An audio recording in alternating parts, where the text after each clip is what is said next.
Non, non, non, non, non, non, Max! Max! Max! Réponds-moi, s'il te plaît! Est-ce que tu m'entends? Un homme a immédiatement appelé les secours. Quand les pompiers sont arrivés, Max avait déjà été emporté par l'eau. Ils ont immédiatement lancé une recherche complète. Finalement, ils ont trouvé Max au coin de la rue. Malheureusement, l'ouverture du puits était trop petite. Ils ne pouvaient pas y entrer directement. Alors Andy a placé le talkie-walkie devant Max et l'a réconforté. Max, c'est Andy. Tu te souviens de moi? On s'est vu tout à l'heure. Et à l'hôpital aussi. Max, Est-ce que tu m'entends? j'ai mal à la tête.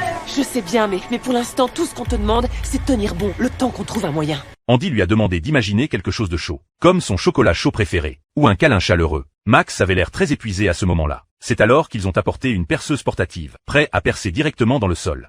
Attention! Interdiction de creuser! Juste sous vos pieds, il y a du gaz! Vous perforez le conduit, c'est le quartier qui explose. Qu'est-ce qu'on va pouvoir faire maintenant?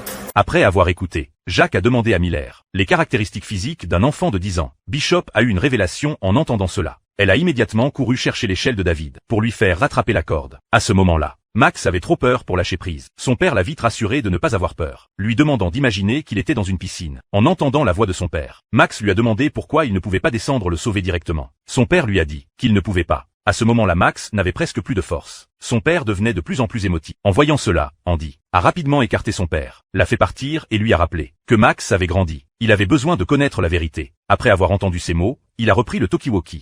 Max, tu as raison. Tout à l'heure, je ne t'ai pas dit la vérité. J'oublie parfois que tu es bientôt un homme. Et la vérité, c'est que maman s'en sortira pas. Il a encouragé Max au nom de sa maman. En entendant cela, Max a rassemblé son courage et a sauté. Il a réussi à attraper la bouée de sauvetage et a finalement été secouru.